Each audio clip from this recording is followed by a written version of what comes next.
C'est une histoire qui tourne autour d'une rencontre inattendue entre deux femmes. L'une arrive de Paris après avoir touché un héritage conséquent, elle a cette volonté de s'installer dans la ville, et l'autre, par contre, travaille pour survivre, elle travaille dans une maison close. Cette rencontre va les amener à se redécouvrir chacune, comment elles vont vivre leur homosexualité, comment elles vont le montrer, comment elles vont le refuser parfois.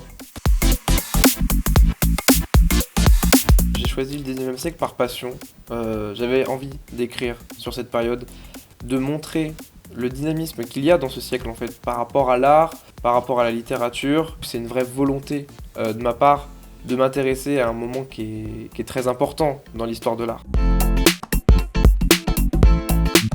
J'avais besoin en fait de montrer des femmes qui s'aiment, des femmes qui s'affrontent, qui s'aident, qui travaillent ensemble, et le fait de représenter que les femmes fortes existent et qu'il y a aussi cette partie sensible, de mélanger les deux, de créer une osmose en fait entre ces deux parties.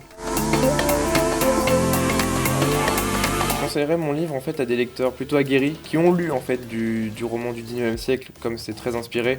Je pense qu'il faut aimer l'époque du 19e siècle, il faut aimer l'art aussi.